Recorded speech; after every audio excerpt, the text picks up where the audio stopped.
Cheers! Hello everyone! I'm your host as always for D20 Sundays, Ian, the part-time Dungeon Master. And, it's tea, don't worry. I ran out of Irish whiskey. I need to buy more.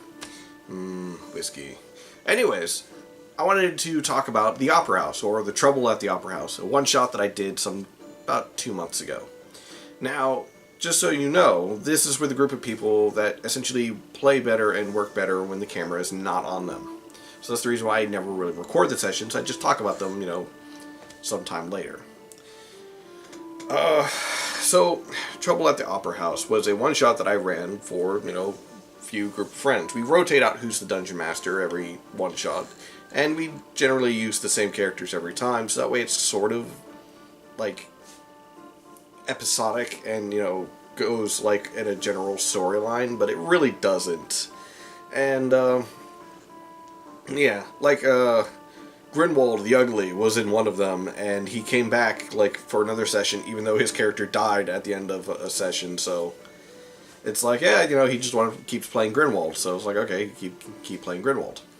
He eventually did trade out Grinwald, though, for another session, and he does have a few other characters, but he wanted to see how powerful he can get Grinwald, so. For this adventure, we have Porgo the Barbarian, Retler the Fighter, Fella Rella the Wizard, and Wiggy Moondust. I wonder if anyone gets that reference. Wiggy Moondust the Bard. They were all invited to essentially the grand opening of this new opera house in the city. And it was now open to the public versus just private shows. So you had up high, the nobles and dignitaries, in the expensive, high seats. And then you got the cheap seats down below where people, like, essentially they pay as little as possible to be able to get in, and, they get to see the play and hear the show as well. So, standard opera stuff. And the players decided to, we're going to go and check out the opera. We were invited because of some of the work that we did in another session.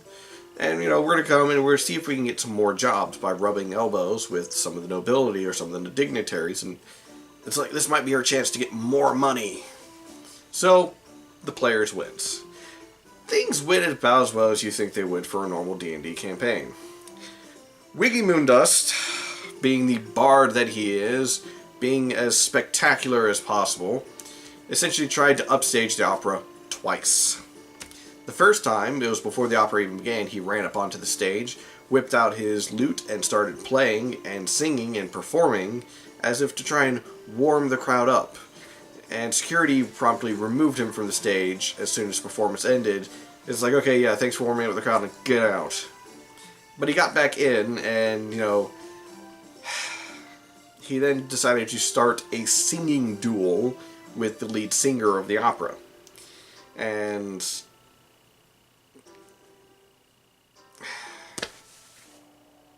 like I said, it works about as well as it works. But yeah, so thankfully he didn't try it after that time when he was ejected again, and he was kind of like left outside for the remainder of the show. Or at least he would have been. Trouble at the Opera House was the fact that, well, while all these nobles and dignitaries and, common folk were there, and a large play with some very well-known actors and singers being going on, well, all of a sudden, trouble starts. It was kind of like the Phantom of the Opera kind of thing, where, a masked figure suddenly appears on the stage, starts harassing everyone, the doors slam shut and lock closed to where they cannot be opened. The Phantom starts, terrorizing the actors and so on. And the party was like, this seems like a great chance to show what we're made of. We're going to show them that we're worth the money that we're asking for. So, they engaged the Phantom. In a brilliant duel on the stage, they had, everything went pretty well, except for the fact that the star of their show, Wiggy Moondust, was still stuck outside. He couldn't get back in. Well, he eventually did figure out a way to get back in. He climbed up one of the sides and broke in through a window, and that's how he got in. So while the players are essentially, while the other three are dealing with this phantom, you know, fighting against it, having like a duel of power with it, and it, like, when they engaged it, it split into two to where now there's two of them and they're fighting against it. Suddenly, Wiggy Moondust jumps up onto the banister, you know, on the second floor where the dignitaries and all that thing, and begins belting out these riffs on his lute. Like, so I'm going to treat it like it's an electric guitar and just start wailing on it, and I'm going to give inspiration to my party. And I'm just going to sit up here and I'm going to wail on it as much as possible to give inspiration. It's like, okay, you know, Wiggy Moondust is just jamming out as hard as possible. And, you know, the barbarian's like, yeah! Well, it took them about 10 rounds to figure out that the phantoms were actually an illusion.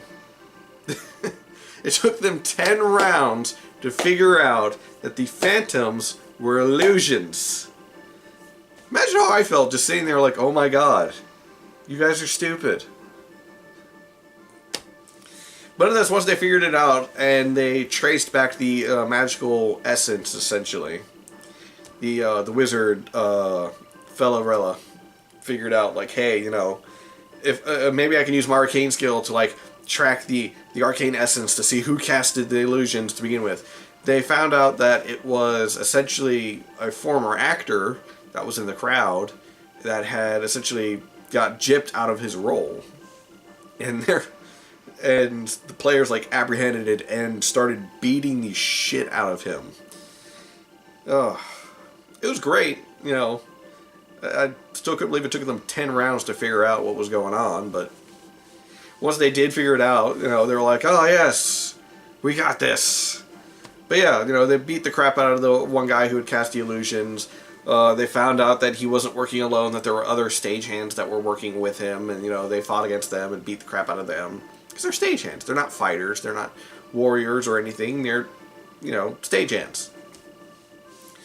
But nonetheless, you know, after that, the nobles came up, you know, like, oh yes, you know, showering the party with praise. And Porgo the Barbarian chucked one of the nobles. Because he says, like, well, I'm still in range mode. Do any of them touch me? And I'm like, yeah, one pats you on the shoulder. He's like, I throw him. I'm like, what? He's like, I throw him. It's like, oh, okay. Thankfully, the noble was not too badly injured. Mostly because he was caught by other people. And, you know, pretty much Wiggy Moondust kind of, like, came running up and, like, playing it off as best as possible. Charmed everyone he could.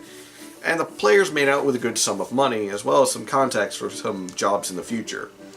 But I just found it hilarious that the players took 10 rounds to figure out that the phantoms were actually just illusions being cast by, you know, a former actor on the stage. Anyways, thanks for, you know, chilling out with me for this D20 Sundays. I'll catch you guys next time. Laters.